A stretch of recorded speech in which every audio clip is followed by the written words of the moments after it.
کہ دونوں کے درمیان اصلاح ہو جائے، میاں بیوی کا جو رشتہ ہے یہ پھر سے قائم ہو جائے، اگر یہ چاہیں گے تو قرآن کیا کہہ رہا ہے؟ یوفق اللہ بینہما، اللہ تعالیٰ دونوں کے درمیان موافقت پیدا کر دے گا۔ کب؟ ان یرید اصلاحا، کہ جب دونوں اصلاح کرنا چاہیں گے، ان کی نیتیں اچھی ہوں گی تو نیت کے مطابق اللہ تعالیٰ دونوں کے درمیان الفت و محبت پیدا فرما دے گا۔ پھر کیا ہوگا؟ وہ رشتہ پھر سے جڑ جائے گا۔ ان اللہ کان علیما خبیرا، اللہ تعالیٰ بہت جانتا بھی ہے اور پوری خبر رکھتا ہے۔ ہمارے اور آپ کے سینے میں، ہمارے اور آپ کے دل میں ابھی بات آئی نہیں، ذہن میں خیال آیا نہیں، اللہ کو پہلے سے معلوم ہو جاتا ہے۔ تو اللہ تو پہلے سے جانتا ہے کہ یہ دونوں رشتے کیا کرنا چاہتے ہیں، کس طرح سے دوبارہ بندھن میں بندھنا چاہتے ہیں، اللہ جانتا ہے۔ تو اللہ جاننے کے مطابق دونوں کے درمیان ایسی ایسی باتیں پیدا فرما دے گا کہ دونوں رشتوں کو جوڑنے والے بن جائیں گے۔ تو رشتہ کیا ہے؟ یہ جو نکاح کا رشتہ ہے یہ بڑا ہی مستحکم ہوتا ہے، بڑا مضبوط ہوتا ہے، بڑا پائیدار ہوتا ہے، زندگی کا سوال ہوتا ہے۔ اس رشتے کو ہمیشہ بنانے کی کوشش کی جائے، بگاڑنے کی کوشش نہ کی جائے۔ یہاں ذرا ذرا بات کوئی ہو گئی فوراً طلاق کی نوبت آ جاتی ہے، قرآن نے اسے منع فرمایا ہے۔ اور ایک چیز اور ہے کہ خدا نہ کرے طلاق کی نوبت آ جائے، اگر طلاق کی نوبت آ بھی جائے تو سنت و شریعت کو سامنے رکھ کر طلاق دی جائے۔ اس کا طریقہ کیا بتایا گیا ہے؟ فقہ کی کتابوں میں اور حدیث کی کتابوں میں، خود قرآن مجید میں طلاق کا تذکرہ آیا ہے کہ اگر آپس میں نبھ نہیں پا رہا ہے تو اس کی شکل یہ ہے کہ ایک طلاق ایک طہر میں دی جائے۔ ایک طلاق ایک طہر، 3 طلاقوں کا اختیار ہے مردوں کو، ایک طلاق ایک طہر میں۔ عورت جب حیض کی حالت میں ہو، حیض سے پاک ہو جائے، جب طہر اور پاکی کے ایام شروع ہو تو اس میں ایک طلاق ہے، اب عورت کو چھوڑ دیں۔ ہو سکتا ہے اسی ایک ہی طلاق میں میاں بیوی اپنی نزاکت کو سمجھ جائیں اور پھر رشتہ قائم ہو جائے۔ تو شریعت نے منشا کو سمجھتے ہوئے کہا کہ ابھی ایک طلاق اختیار کی جائے اور ایک طلاق دے کر 1 مہینے تک چھوڑ دیا جائے، دوسری طلاق نہ دی جائے۔ اس لیے کہ اگر پہلی طلاق میں میاں بیوی آپس میں سمجھوتا کر لیتے ہیں تو اب نہ نکاح کی ضرورت پڑے گی اور نہ خلا کی ضرورت پڑے گی، دونوں آپس میں پھر میاں بیوی ہو جائیں گے۔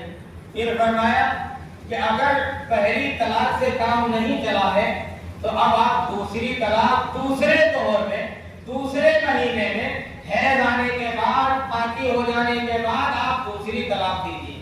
اس کو طلاق بائن کہتے ہیں۔ اب ہو سکتا ہے اگر عورت سمجھدار ہوگی تو دوسری طلاق میں بھی شوہر سے رجوع کر لے گی۔ اب دوسری طلاق میں شوہر سے رجوع کرنے کا طریقہ کیا ہوگا؟ شریعت نے کہا ہے کہ جب طلاق بائن ہو جاتی ہے تو طلاق بائن میں نکاح کی ضرورت پڑتی ہے، نکاح اور مہر۔ اب اگر وہ بیوی اپنے شوہر کے ساتھ پھر سے رہنا چاہتی ہے تو پھر 2 گواہوں کی موجودگی میں مہر طے کر کے پھر سے نکاح کر لیا جائے گا، پھر وہ آپس میں میاں بیوی ہو جائیں گے۔ اب اس سے بھی دوسری طلاق سے بھی بات نہیں بنی تو شریعت نے تیسری طلاق کب کہی ہے دینے کے لیے، جس کو طلاق مغلظہ کہا جاتا ہے، کہ اب تیسرے طہر میں، تیسرے مہینے حیض سے پاک ہونے کے بعد اب تیسری طلاق دی جائے۔ اب مرد کے پاس جو 3 گولیاں تھی، تینوں اس نے چلا دی ہے، تینوں طلاقیں دے دی ہے، اب کوئی اختیار باقی نہیں رہ گیا۔ اب یہ میاں بیوی آپس میں اگر پھر سے رہنا چاہتے ہیں تو شریعت نے کیا کہا ہے کہ یہ عورت عدت گزارے گی۔ طلاق کی عدت 3 مہینے، 3 مہینے عدت گزارے گی۔ عدت گزارنے کے بعد پھر یہ کسی دوسرے شوہر سے نکاح کرے گی، دوسرا شوہر اپنی مرضی سے اس کو طلاق دے گا، پھر وہ عورت عدت گزارے گی 3 مہینے کی۔ 3 مہینے کی عدت گزارنے کے بعد پھر یہ پہلا شوہر اس پہلی والی بیوی سے نکاح کر سکتا ہے، جس کو ہماری اور آپ کی زبان میں حلالہ کہتے ہیں، اور حدیث میں حلالہ کہا گیا ہے۔ حلالہ اگر اس طرح کی